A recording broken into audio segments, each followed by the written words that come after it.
امریکی صدر Donald Trump کا کہنا ہے کہ فیلڈ مارشل سید عاصم منیر سے ملنا میرے لیے اعزاز ہے۔ امریکی صدر ٹرمپ نے فیلڈ مارشل عاصم منیر سے ملاقات کے بعد اوول آفس میں میڈیا سے گفتگو کی۔ کہا پاکستان کے ساتھ تجارتی معاہدے پر بات چیت ہو رہی ہے۔ میں پاکستان کو پسند کرتا ہوں، پاکستانی بہت اچھے لوگ ہیں۔ صدر ٹرمپ نے کہا کہ پاکستان اور بھارت دونوں جوہری طاقتیں ہیں۔ فیلڈ مارشل سید عاصم منیر کا شکریہ کہ وہ جنگ کی طرف نہیں گئے۔ امریکی صدر نے کہا کہ آج فیلڈ مارشل سید عاصم منیر سے ملاقات کا اعزاز حاصل ہوا۔ میں انہیں جنگ روکنے پر شکریہ کے لیے مدعو کیا تھا۔ پاکستان ایران کو دیگر لوگوں کے مقابلے میں زیادہ بہتر جانتا ہے۔ امریکی صدر ٹرمپ کا کہنا ہے کہ فیلڈ مارشل سید عاصم منیر سے ملنا میرے لیے اعزاز کی بات ہے۔ امریکی صدر ٹرمپ نے فیلڈ مارشل سید عاصم منیر سے ملاقات کے بعد اوول آفس میں میڈیا سے گفتگو بھی کی۔ بات کرتے ہیں سابق سیکرٹری خارجہ جوہر سلیم صاحب نے ہمیں جوائن کیا ہے۔ جوہر صاحب بہت شکریہ آپ کا وقت دینے کے لیے۔ پہلے پاکستان کے سفارتی وفد کی امریکہ اور یورپ میں کامیابیاں اور اب ڈونلڈ ٹرمپ کی جانب سے پاکستان کی تعریف اور ساتھ ہی ساتھ فیلڈ مارشل سید عاصم منیر سے انہوں نے ملاقات کی، اس ساری صورتحال کو کیسے سمرائز کریں گے آپ؟ اور امریکہ میں اس کی کافی زیادہ جو مبصرین جو ہے وہ گمان کر رہے تھے کہ کوارڈینیشن تھی امریکہ اور اسرائیل کے درمیان، اور اسی لیے آپ دیکھیں کہ جب انہوں نے اٹیک کیا تو وہ 61st ڈیز پہ ہوا ہے۔ ابھی بھی پریزیڈنٹ ٹرمپ کے 2 ٹویٹس آئے ہیں ابھی ریسنٹ جو ہے، بالکل ابھی تھوڑی دیر پہلے، تو اس میں انہوں نے ایک میں کہا کہ جی بیسیکلی وی کا لفظ یوز کرتے ہوئے یہ کہا کہ جی ہم اب کنٹرول کر رہے ہیں پوری طرح سے کمپلیٹ، اور جو ہے فل ٹوٹل کنٹرول کا لفظ انہوں نے یوز کیا ایران کی ایئر اسپیس کو۔ اور پھر ایک اور ٹویٹ کیا، اس میں بھی وی کا لفظ یوز کیا کہ جس پہ اب امریکہ نارتھ اسرائیل نا، تو اس سے صاف ظاہر ہے کہ وہ کوارڈینیشن تو اس وقت پہلے سے بھی چل رہی تھی اور ابھی بھی بہت زیادہ ہے۔ اب اس وقت جو اسرائیل کو ضرورت ہے تو یہ ہے کہ ایران کے یہ جو امریکہ کے B-2 بامبرز ہیں وہ ان میں یہ قابلیت ہے کہ وہ جو ہے بنکر بسٹرز جو ہے بامب جس کو وہ کہتے ہیں، جو 30,000 پاؤنڈز وزنی بامب ہوتا ہے اور صرف ایک ہی پیارا ہے دنیا میں جو اس کو جو ہے ڈراپ کر سکتا ہے، وہ اور وہ امریکہ کے پاس ہے۔ تو اسرائیل یہ چاہتا ہے کہ وہ اس میں امریکہ ڈائریکٹلی شامل ہو کے تو ان کے جو وہ پلانٹ ہے نیوکلیر پلانٹ جو فوڈو کا ہے جو زیر زمین ہے زیادہ، اور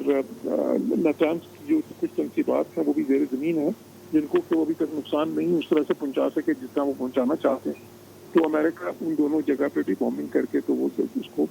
بالکل ہی مفلوج کر دے۔ تو یہ اس وقت جو ہے میرا خیال ہے کہ پریزیڈنٹ ٹرمپ کی جو ہے، اور دوسری چیز میں یہ کہوں گا کہ جو ان کی اس وقت مسئلہ ان کی اور ان کے انتظامیہ کے بیچ میں اس طرح سے نہیں ہے، بلکہ ان کی وہ جو کانسٹیٹوئنسی ہے امریکہ میں جس کو میگا کہتے ہیں، میک امریکہ گریٹ اگین، وہ جو ہے ان کی کور کانسٹیٹوئنسی جس سے انہوں نے وعدہ کر رکھا ہے کہ وہ جنگیں نہیں کریں، وہ ڈیل میکر ہیں اور وہ جو ہے بہت ہی زیادہ کرٹیسائز بھی کرتے رہے ہیں، لیکن اب آ کے جب ان کو اس چیز کا جو ہے احساس ہو رہا ہے اور اسرائیل کا وہ پریشر بھی ہے اور جوش لابی امریکہ میں ظاہر ہے بہت اسٹرانگ ہے، تو ان کا بھی ایک خاصا کلاؤٹ ہے،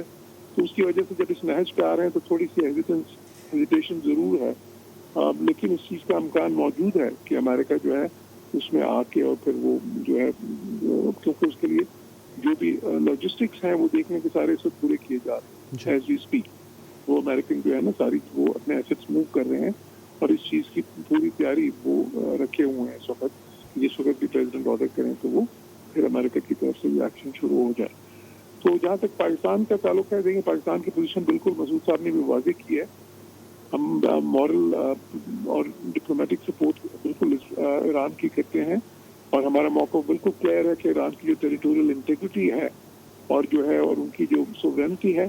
اس پہ اس طرح اس کی وائلیٹ نہیں کرنا چاہیے، نہ اس کو اس طرح سے کرنا چاہیے تھا، اور ساتھ ہی ساتھ ہمارا یہ بھی موقف ہے کہ دیکھیں نیوکلیر جو جہاں تک کیپیبلٹی کے تعلق ہے تو اس میں ایک تو پیسفل نیوکلیر یوز جو ہے وہ ملکوں کا حق ہوتا ہے، لیکن ظاہر ہے کہ ایران NPT کا سگنیٹری ہے تو ان کے اوپر کچھ آبلیگیشنز بھی ہیں، بٹ جو ہم کہتے رہے ہیں بہت سالوں سے وہ یہ ہے کہ جو مسئلہ ہے اس کو حل ہونا چاہیے پرامن طریقے سے، پرامن مذاکرات کے ذریعے، نہ کہ ملٹری مین سے، نہ کہ ملٹری انٹیمیڈیشن سے، نہ کہ اس طرح کی جنگ سے، کیونکہ ہم یہ ہمیشہ کہتے رہے ہیں کہ جب بھی اس طرح ہوا۔ ٹھیک ہے سر، آپ کا پوائنٹ آ گیا، ہمارے ساتھ رہیے گا۔ ریپبلکن رہنما ساجد طارڑ صاحب نے بھی ہمیں جوائن کیا ہے۔ سر بہت شکریہ آپ کے ٹائم کا۔ سر ایک تو جس طرح سے فیلڈ مارشل سید عاصم منیر کا یہ دورہ ہے امریکہ کا، اس پر بھی آپ کا کمنٹ چاہیے۔ دوسرا جس طرح سے ٹرمپ نے جو بیان دیا ہے، شکریہ ادا کیا ہے، اور پاکستانی قوم کے لیے جو انہوں نے پیغام دیا ہے، کتنا فروٹفل ہے یہ دورہ پاکستان کے لیے، کیا کمنٹ کریں گے؟